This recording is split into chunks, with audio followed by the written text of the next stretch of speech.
Maria Hernandez stood outside the bank, her hand shaking as she read the foreclosure notice for the third time.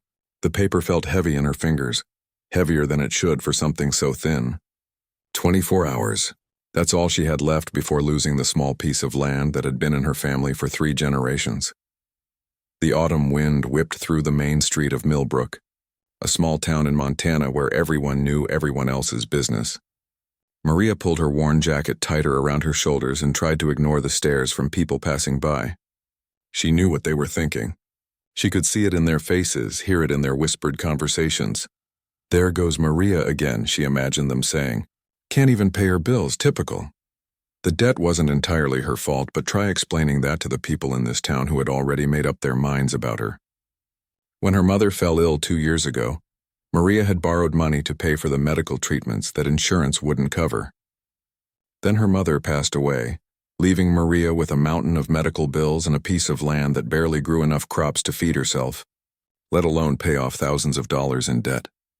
Maria walked slowly toward her pickup truck, which was older than some of the high school students in town. The engine made concerning noises, and the paint had faded to a color that wasn't quite blue and wasn't quite gray. She had painted over the rust spots with whatever paint she could afford, creating a patchwork pattern that drew even more attention. As she reached for the door handle, she heard voices from across the street. "Look at her," said Janet Mills, the wife of the bank manager, "walking around like she owns the place when she can't even pay what she owes. I heard she's been asking for handouts at the church," added another woman whose voice Maria recognized but couldn't place. "Some people have no shame." Maria's face burned with embarrassment, but she kept her head down and climbed into her truck. The engine turned over on the third try, and she drove slowly through town, past the feed store where she used to buy supplies when she had money, past the diner where she once worked part-time until the owner said customers were complaining about being served by her kind. The phrase "her kind" echoed in her mind as she drove. Maria's grandmother had been part of the local Native American tribe, and while Maria looked more like her Mexican father, her features and dark skin were enough for some people in town to make assumptions and treat her differently. In Millbrook, being different was often seen as being less than. Her small house sat on 40 acres of land that bordered the massive Riverside Ranch. The property had been her great-grandfather's, passed down through the family with the promise that it would always stay in their hands. Now that promise was about to be broken, not because Maria didn't care, but because life had dealt her a hand she couldn't play with the cards she'd been given. Inside the house, Maria sat at her kitchen table and spread out all her bills and papers. She had done this exercise dozens of times, hoping that somehow the numbers would magically change, that she would find money she had forgotten about, or discover that one of the bills was a mistake. But the math never lied. She owed $47,000 to various creditors, with the biggest chunk being the medical bills from her mother's treatment. Maria had tried everything she could think of. She had applied for loans at 3 different banks, but her credit score was too low, and she didn't have enough income to qualify. She had contacted several organizations that helped people in financial trouble, but there was always a waiting list or she didn't meet some specific requirement. She had even swallowed her pride and asked some of the wealthier families in town for work, but doors seemed to close quickly when they saw who was asking. The worst part wasn't even the money. It was the way people looked at her, the way conversations stopped when she walked into a room, the way cashiers at the grocery store watched her carefully, as if she might steal something. Maria had lived in this town her entire life, had gone to school with many of these people, but somehow she had become an outsider in her own community. As the sun began to set, Maria walked outside to check on her small garden. The vegetables were growing well despite everything else falling apart in her life. She had always been good with plants, had learned from her mother and grandmother about which crops grew best in different seasons and how to care for the soil. It was one of the few things that still brought her peace. From her garden, she could see across the fence to the Riverside Ranch, one of the largest and most successful ranches in the state. The property stretched for miles in every direction, with hundreds of cattle and horses grazing in fields that looked like something from a postcard. The ranch house was massive, a beautiful log structure that probably cost more than Maria would earn in 10 lifetimes. She had never met the owner, James Morrison, though she had seen him around town occasionally. He was probably in his 70s, always dressed nicely, and drove a truck that was newer than anything else on her street. People spoke about him with respect, the way they used to speak about her grandfather before he passed away. Morrison was old money, someone whose family had been successful for generations. Maria wondered what it would be like to have that kind of security, to never worry about whether you could pay your bills or keep your home. She wondered if people like Morrison ever thought about people like her, or if they lived in completely different worlds despite sharing the same small town. That night, Maria barely slept. She lay in bed staring at the ceiling, trying to figure out if there was anything else she could do. She could pack up and leave town, start over somewhere else, but that would mean abandoning the land that meant everything to her family's memory. She could declare bankruptcy, but that would still mean losing the property and damaging her reputation even further. By morning, Maria had made a decision. She would spend her last day on the land doing what she loved most. She would work in her garden, take care of her few animals, and say goodbye to the place that had shaped her entire life.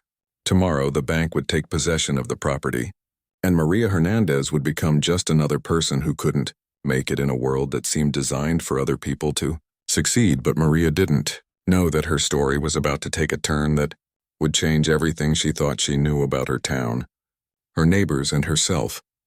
Maria woke up before dawn on what she believed would be her last morning on the family land. The foreclosure was set to take effect at noon, and she wanted to spend every remaining hour walking through the places that held her most precious memories. She made coffee with the last grounds in her kitchen and sat on her front porch, watching the sunrise paint the sky in colors that reminded her of her grandmother's quilts. The morning air was crisp and carried the scent of the cottonwood trees that lined the creek running through her property. Maria remembered climbing those same trees as a child while her mother worked in the garden, and her grandmother told stories about their ancestors who had lived on this land long before there were fences or property lines or banks that could take away what belonged to a family. As she walked toward the creek, Maria heard the sound of a truck engine struggling in the distance. The sound grew louder, and she could tell that whoever was driving was having trouble with their vehicle.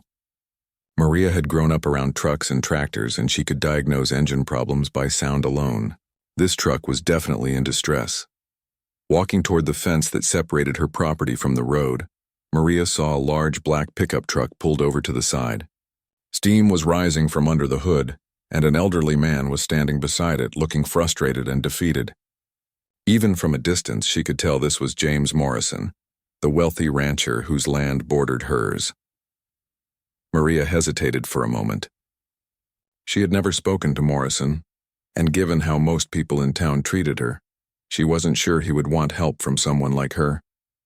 But her grandmother had raised her to help people in trouble, regardless of who they were or how they might treat her in return. It was the right thing to do, and Maria had always tried to do the right thing, even when life didn't return the favor.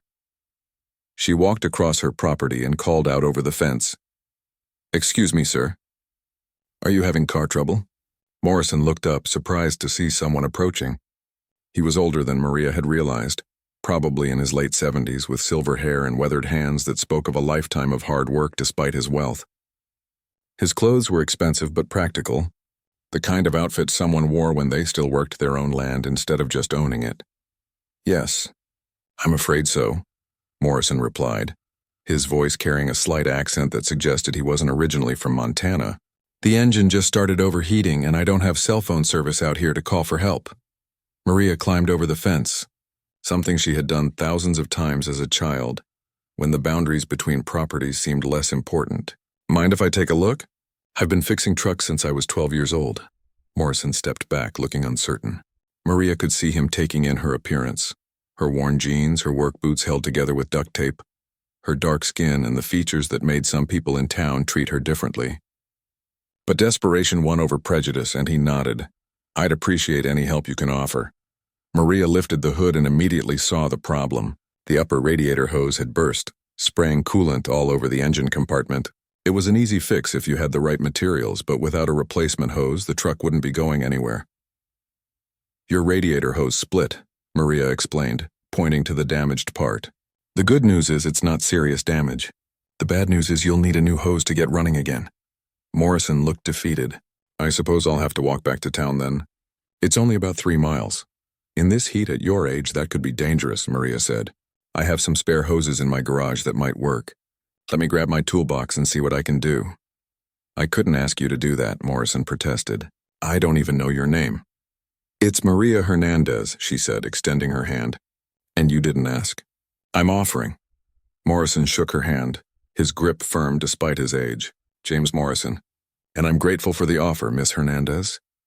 Maria jogged back to her small garage and gathered the tools and parts she thought she might need. Her garage was organized better than most professional shops, with every tool in its place and spare parts sorted by type and size. Her father had taught her that taking care of your tools was the first step to taking care of everything else in your life. Back at Morrison's truck, Maria worked quickly and efficiently. She drained the remaining coolant, removed the damaged hose, and installed a replacement that was slightly different but would work perfectly. Morrison watched her work with obvious admiration, occasionally handing her tools when she asked for them. "You certainly know what you're doing," Morrison observed as Maria tightened the last clamp. "Where did you learn to work on engines like this?"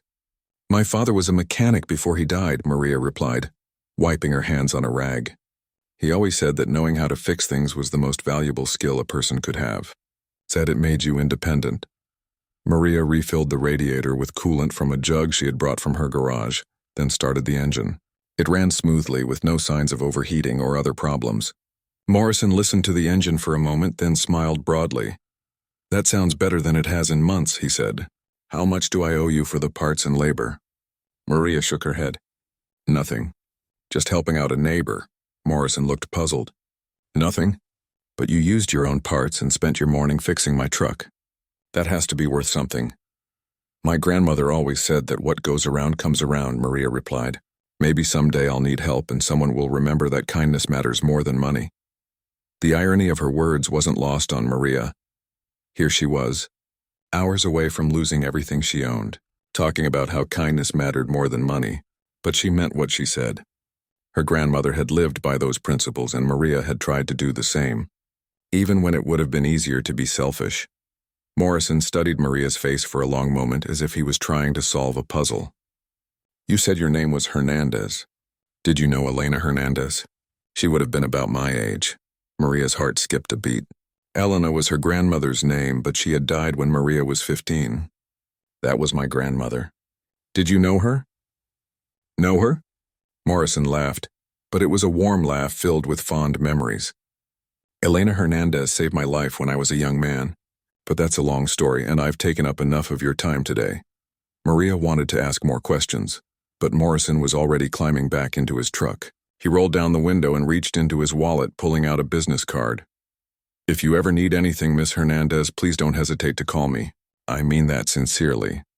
Maria took the card, though she couldn't imagine any circumstances where she would call the wealthiest man in the county for help.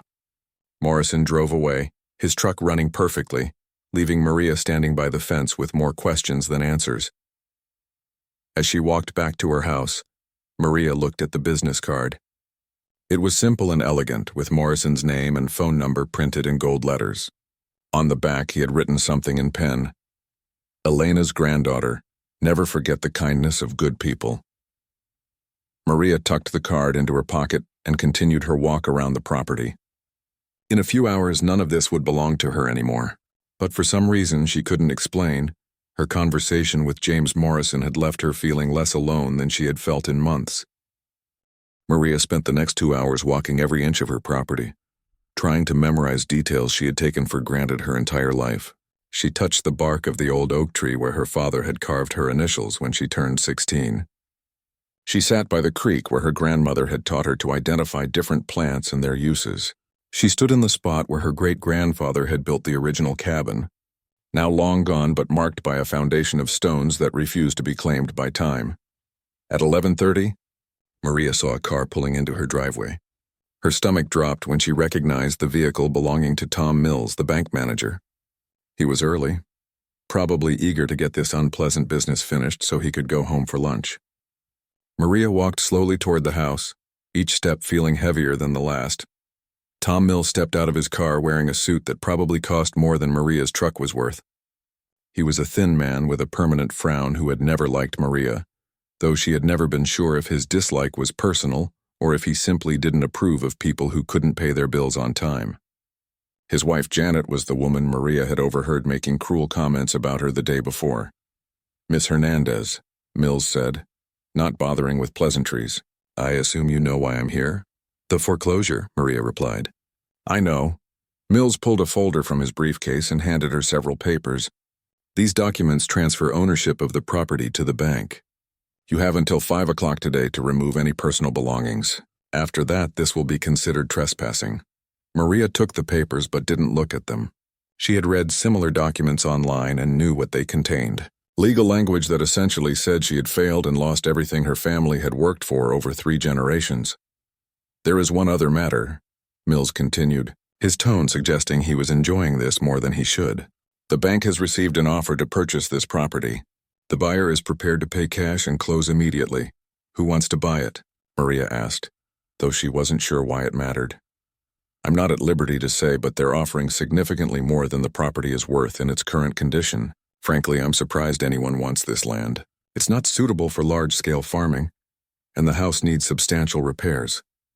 Maria felt a flash of anger at Mills's dismissive tone. This land had supported her family for decades.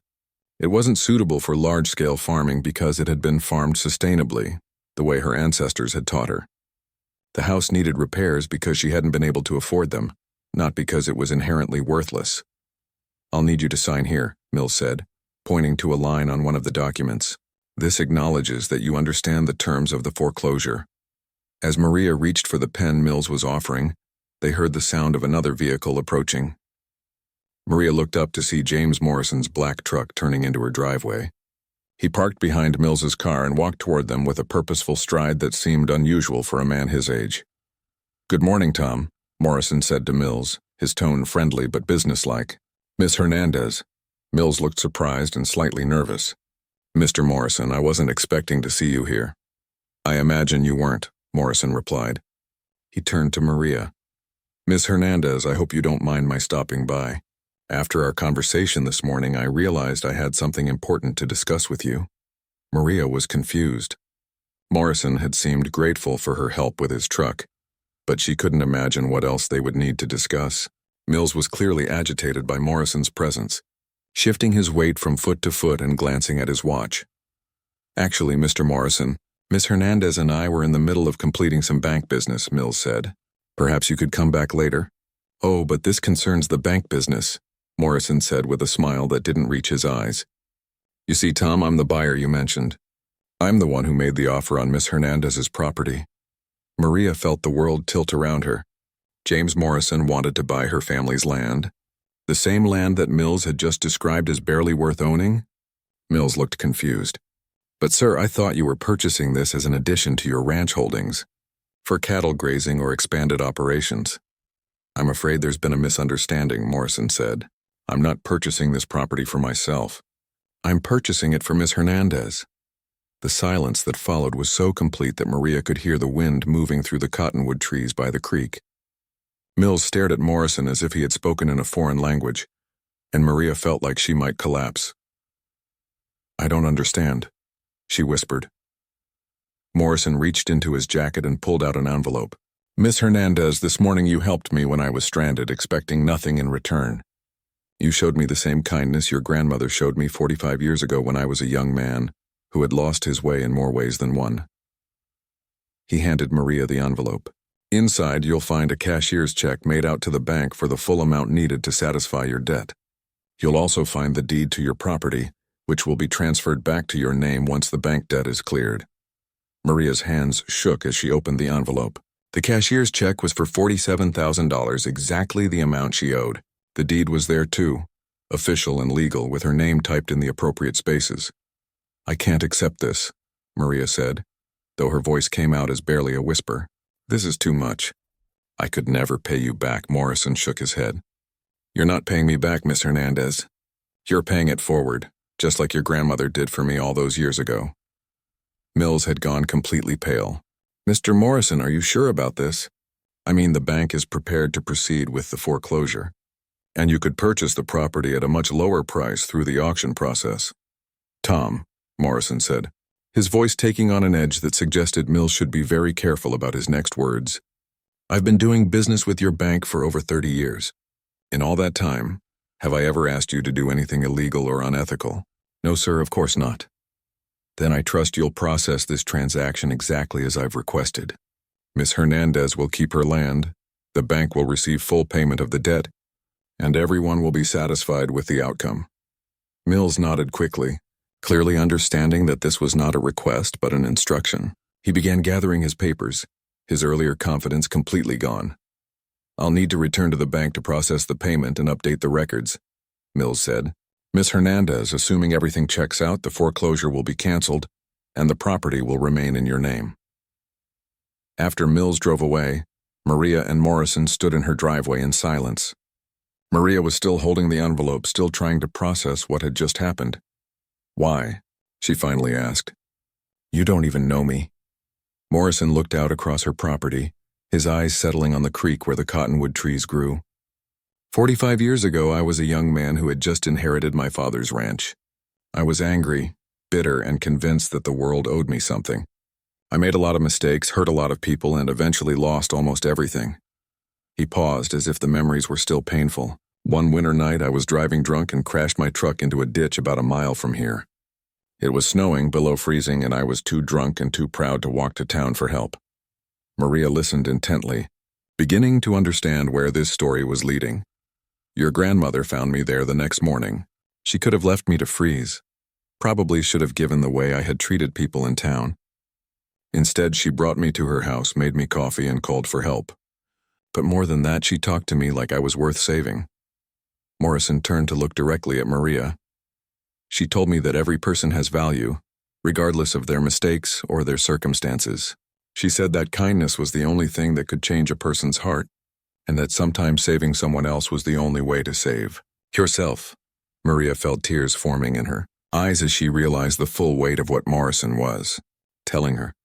I never forgot what your grandmother did for me, or what she taught me that day. I've spent the last 45 years trying to live up to the faith she showed in a worthless young man who didn't deserve her kindness. Morrison smiled, and this time the expression reached his eyes. Today, when you helped me with my truck, expecting nothing in return, you reminded me that the Hernandez family's generosity wasn't just one person's character. It's who you all are. Maria wiped away tears that had started flowing despite her efforts to control them. My grandmother never told me about helping anyone named Morrison. She wouldn't have, Morrison replied. Elena Hernandez helped people because it was the right thing to do, not because she wanted credit or recognition. That's the kind of person she was, and from what I saw today, that's the kind of person you are too. As Morrison drove away, Maria stood in her driveway holding the deed to her family's land. For the first time in 2 years, she felt like she could breathe freely. But more than that, she finally understood what her grandmother had meant when she said that what goes around comes around. Sometimes it just takes a little longer than expected. Word spread through Millbrook faster than wildfire in dry grass. By the next morning, everyone in town knew that James Morrison had paid off Maria Hernandez's debt and saved her family's land. The reactions varied wildly depending on who was doing the talking. At the diner where Maria had once worked, conversations stopped when she walked in for the first time in months. She could afford coffee now, and more importantly, she felt like she deserved to be there. The waitress, a woman named Susan who had always been polite but distant, approached her table with obvious curiosity. Maria, Susan said, setting down a cup of coffee without being asked. I heard about what happened with your property. That's wonderful news. Maria could see the questions in Susan's eyes, the same questions everyone in town was asking. How had Maria Hernandez, the woman they had written off as a failure, managed to catch the attention and generosity of the most respected man in the county? Thank you, Maria replied simply. She had decided not to share the details of her grandmother's connection to Morrison. It wasn't her story to tell, and she suspected Morrison valued his privacy. At the next table, Maria could hear Janet Mills whispering loudly enough to be overheard, which was clearly her intention. I still don't understand why James Morrison would throw away good money on someone who couldn't manage her finances in the first place. Some people just don't learn from their mistakes. Maria felt her face flush with embarrassment and anger, but before she could respond, an unexpected voice joined the conversation. Excuse me, said Dr. Patricia Chen, the town's only physician and one of the few people who had always treated Maria with respect. But I couldn't help overhearing your comment. Janet. I think you should know that Maria's financial troubles came from paying her mother's medical bills, not from poor money management. Dr. Chen turned to address the entire diner, her voice clear and firm. Maria worked 3 jobs while caring for her dying mother, and when the insurance company denied coverage for experimental treatments, she borrowed money to pay for them herself. She sacrificed everything to give her mother the best possible care. The diner fell silent. Maria had never told anyone the complete story of her mother's illness, partially because it was too painful and partially because she didn't think anyone would care. But Dr. Chen had been her mother's physician and knew exactly what Maria had endured. Furthermore, Dr. Chen continued, Maria has been quietly helping other families in this town for years. When the Rodriguez family's house burned down, Maria organized food donations and temporary housing. When elderly Mrs. Patterson needed her roof repaired, Maria spent her weekends doing the work for free. Maybe instead of judging her for needing help, we should be asking why it took someone from outside our community to recognize her worth. Janet Mills had turned bright red and was staring down at her plate. Several other people in the diner were nodding in agreement with Dr. Chen, and Maria realized that not everyone in town had viewed her situation the same way. After finishing her coffee, Maria drove to Morrison's ranch. She had called ahead and asked if she could visit, saying she had something important to discuss.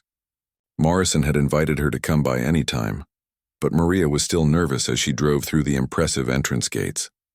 The Riverside Ranch was even more beautiful up close than it appeared from a distance. The main house was surrounded by well-maintained gardens, and the various barns and outbuildings were painted in matching colors that suggested both prosperity and good taste. Everything was clean, organized, and obviously cared for by people who took pride in their work. Morrison met her on the front porch, dressed in work clothes that looked expensive but practical. Miss Hernandez, welcome to Riverside Ranch. I'm glad you decided to visit. Please call me Maria, she said. And thank you for agreeing to see me. I know you're a busy man. Not too busy for Elena Hernandez's granddaughter, Morrison replied with a smile. Would you like some coffee? We can sit on the porch and talk. As they settled into comfortable chairs overlooking the ranch's main pasture, Maria tried to organize her thoughts. She had been thinking about this conversation since yesterday, but she still wasn't sure how to begin. Mr. Morrison, she finally said, what you did for me yesterday was incredibly generous, but I need you to know that I intend to pay you back with interest. Morrison held up his hand to stop her. Maria, we discussed this yesterday. That money was a gift, not a loan.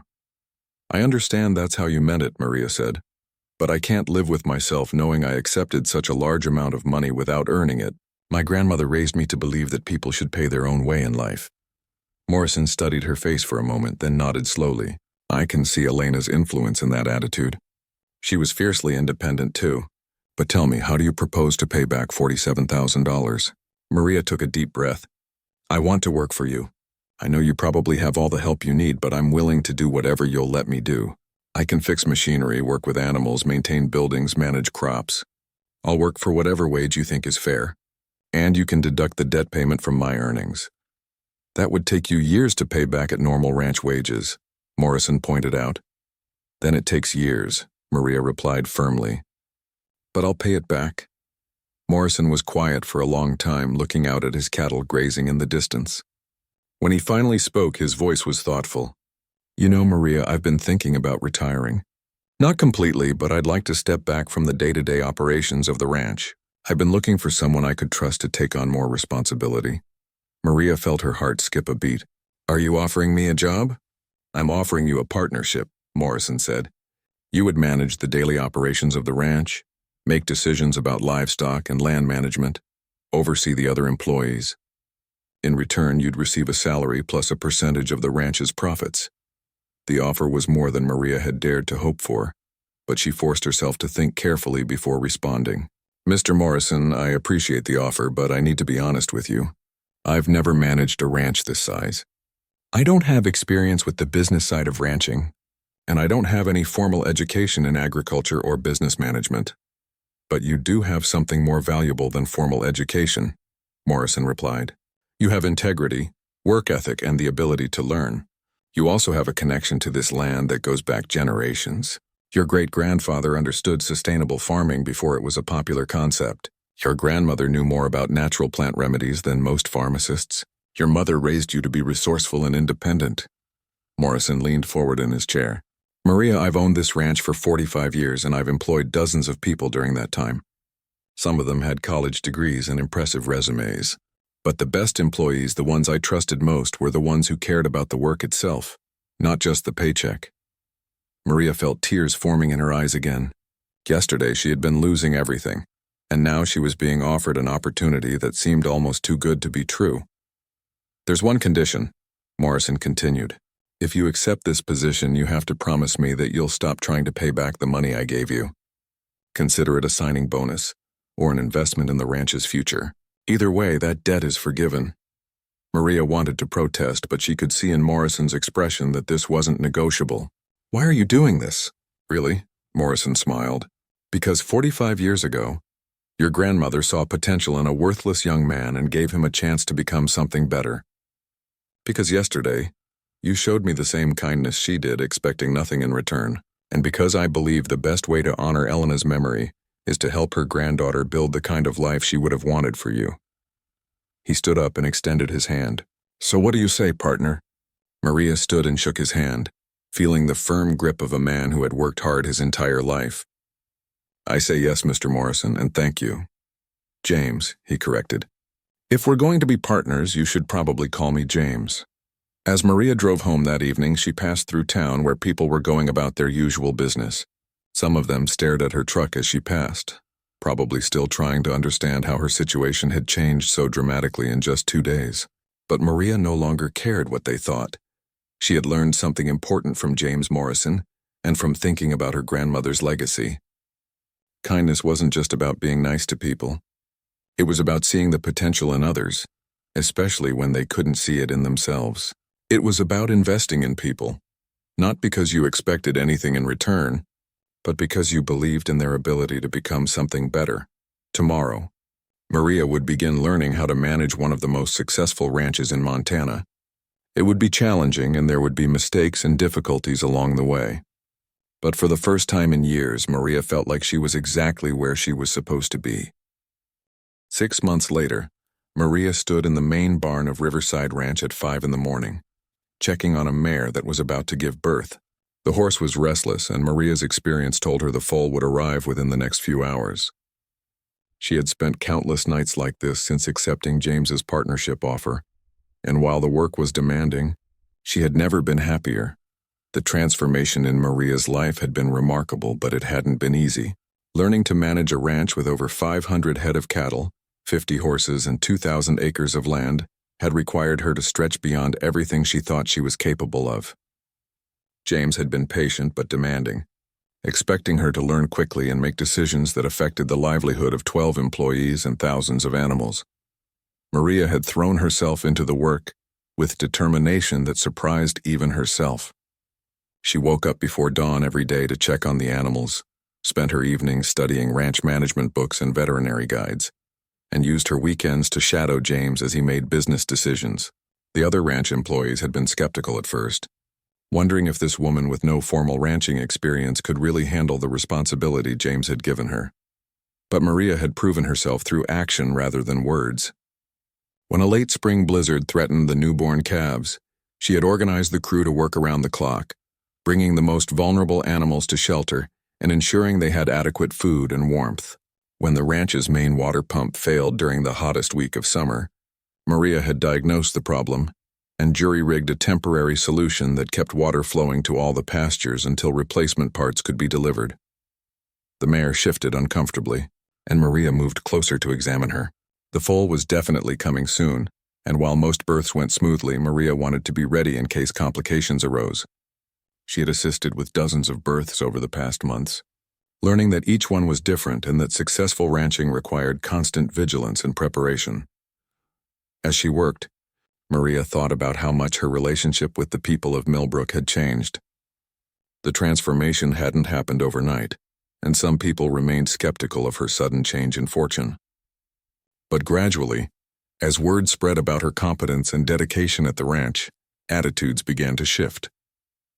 Dr. Chen had been right about Maria's history of helping others in the community. People began remembering acts of kindness they had forgotten or taken for granted. The Rodriguez family reminded everyone that Maria had organized relief efforts when their house burned down. Mrs. Patterson told anyone who would listen about the weekends Maria had spent repairing her roof without accepting payment. Other stories emerged of Maria helping with everything from car repairs to childcare, always quietly and without seeking recognition. More importantly, Maria's success at the ranch was becoming impossible to ignore. Under her management, cattle mortality rates had decreased, crop yields had improved, and the ranch's overall efficiency had increased significantly. James often told people that hiring Maria was the best business decision he had made in decades, and his endorsement carried considerable weight in a community where his opinion was highly respected. The mare suddenly lay down and began the serious work of giving birth. Maria knelt beside her, speaking softly and reassuringly while monitoring the progress. Everything appeared to be proceeding normally, but Maria remained alert for any signs of distress. The ranch's reputation depended on the health and quality of its animals, and Maria took that responsibility seriously. As the foal began to emerge, Maria felt the familiar mixture of excitement and anxiety that accompanied every birth. Each new life represented potential, possibility, and the continuation of something larger than any individual animal. It reminded her of James's philosophy about investing in people, about seeing potential where others saw only problems.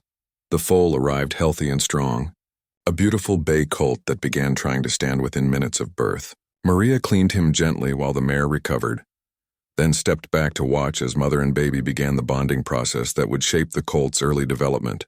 These quiet moments in the barn, witnessing the fundamental processes of life, had become some of Maria's favorite parts of ranching. James arrived just as the sun was beginning to rise, carrying 2 cups of coffee and wearing the satisfied expression of someone who had slept well and was ready for another day of meaningful work. "How did our mare do?" he asked, handing Maria one of the cups. "Perfect," Maria replied.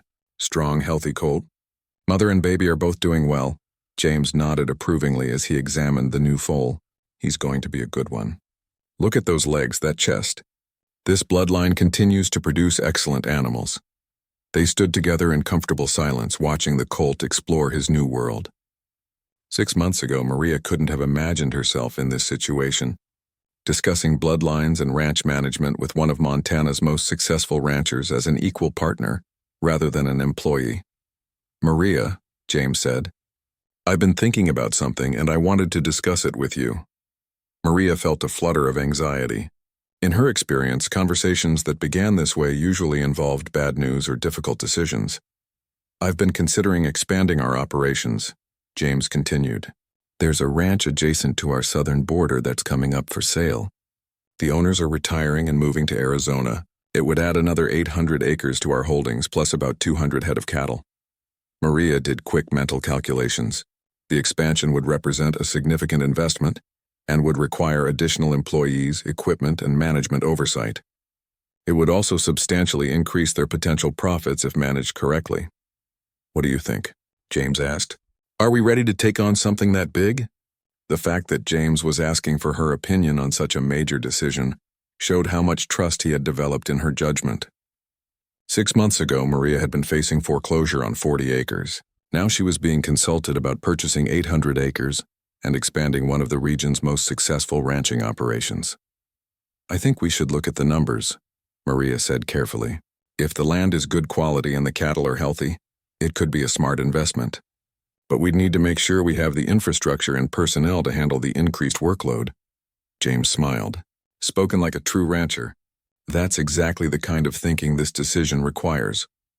They spent the next hour discussing the potential expansion, examining maps of the adjacent property, and talking through the logistics of integrating the new land and livestock into their existing operations.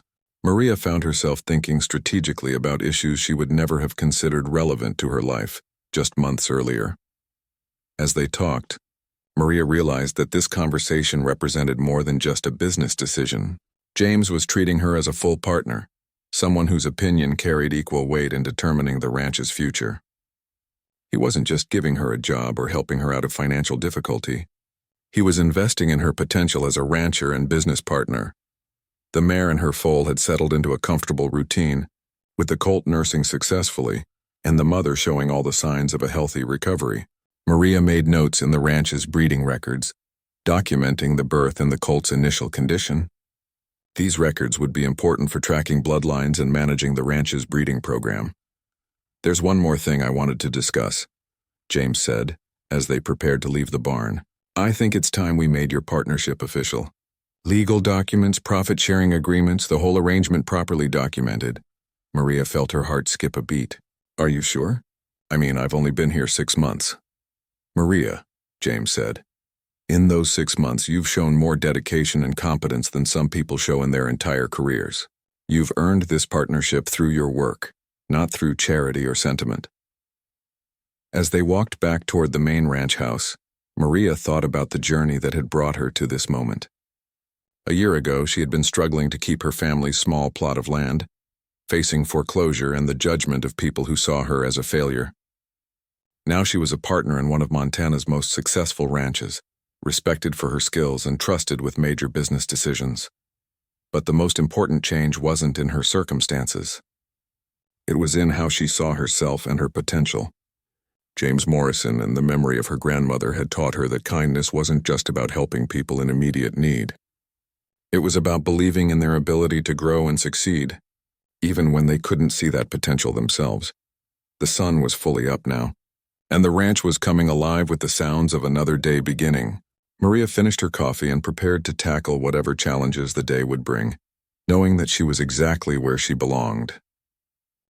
2 years after James Morrison saved Maria's family land, the Riverside Ranch had become the most profitable and respected ranching operation in 3 counties. Maria stood before the Millbrook Chamber of Commerce, delivering a presentation about sustainable ranching practices that had drawn attendees from across the state. The woman who had once been dismissed as worthless was now being invited to share her expertise with other business owners and agricultural professionals. The expansion James had proposed had been completed successfully, adding not just land and cattle but also 3 new employees and a small processing facility that allowed them to sell directly to restaurants and specialty markets. Under Maria's management, the ranch had implemented innovative rotation grazing systems that improved soil health while increasing cattle productivity. They had also developed organic certification for portions of their operation, commanding premium prices for their beef. But Maria's success went beyond the financial numbers, impressive as they were. She had become a leader in the community, someone whose opinions were sought and respected.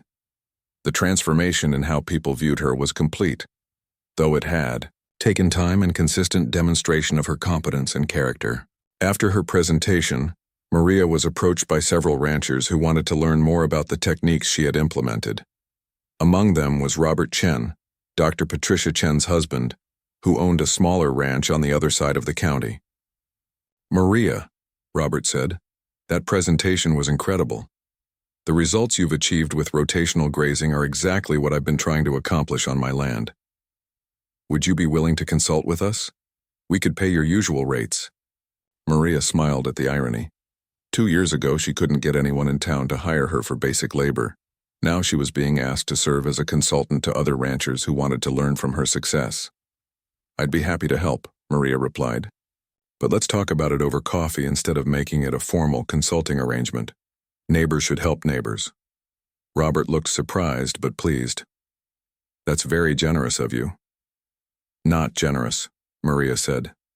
"Just paying it forward." Later that evening, Maria drove to her family's original property, which she still maintained as her primary residence, even though she now had an office and quarters at the main ranch house. The 40 acres looked better than they had in years. With the garden expanded and thriving, the old house repaired and updated, and new fencing that marked the boundary with pride rather than desperation, James had suggested multiple times that Maria should move to the main ranch house, arguing that it would be more convenient for managing the operation. But Maria preferred to maintain her own space, the land that connected her to her family's history and reminded her of where she had come from. As she sat on her front porch watching the sunset paint the sky in familiar colors, Maria reflected on the journey that had brought her to this point. The shame and humiliation of nearly losing everything seemed like memories from someone else's life. Though she knew those experiences had shaped her in important ways, her phone rang, interrupting her thoughts. The caller ID showed James's name, though he rarely called in the evening unless there was an emergency. "Hi, James," she answered. "Is everything all right at the ranch?" "Everything's fine," James replied. "I was actually calling about something else. Could you come by the house tomorrow morning? There's something I need to discuss with you."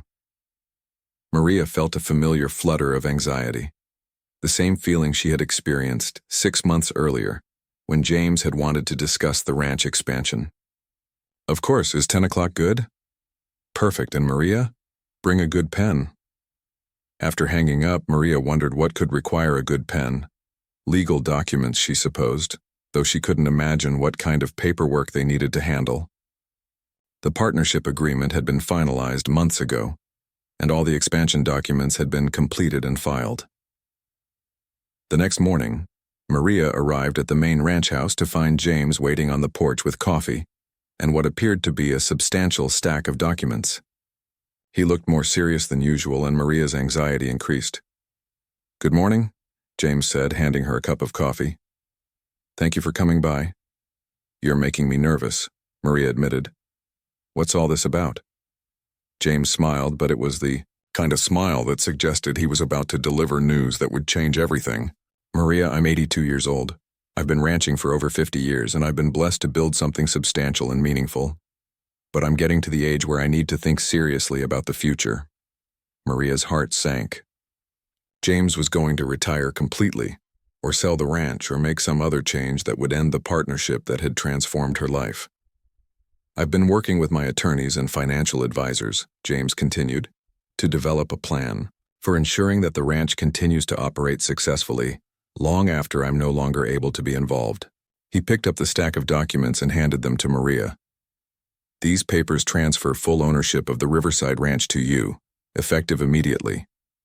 The ranch, the land, the livestock, the equipment, all of it. Everything we've built together will be yours." Maria stared at the documents without comprehension. "I don't understand. You're giving me the ranch?" "Not giving," James corrected. "Passing it on to someone who has earned it, someone I trust to continue the work we've started together." "But James, this ranch is worth millions of dollars. I can't just accept something like this. What about your family? Don't you have children or relatives who should inherit the ranch?" James shook his head. "I never married, never had children. My siblings died years ago, and their children have their own lives in other states. They have no interest in ranching, and frankly, they don't need the money. This ranch means everything to me, and I want to see it continue under someone who loves it the way I do." Maria felt tears starting to form. "I still don't understand why you would do this." 47 years ago, James said, "your grandmother saved my life and taught me that every person has value, regardless of their mistakes or circumstances. She invested in me when I didn't deserve investment, and that act of kindness shaped everything I became."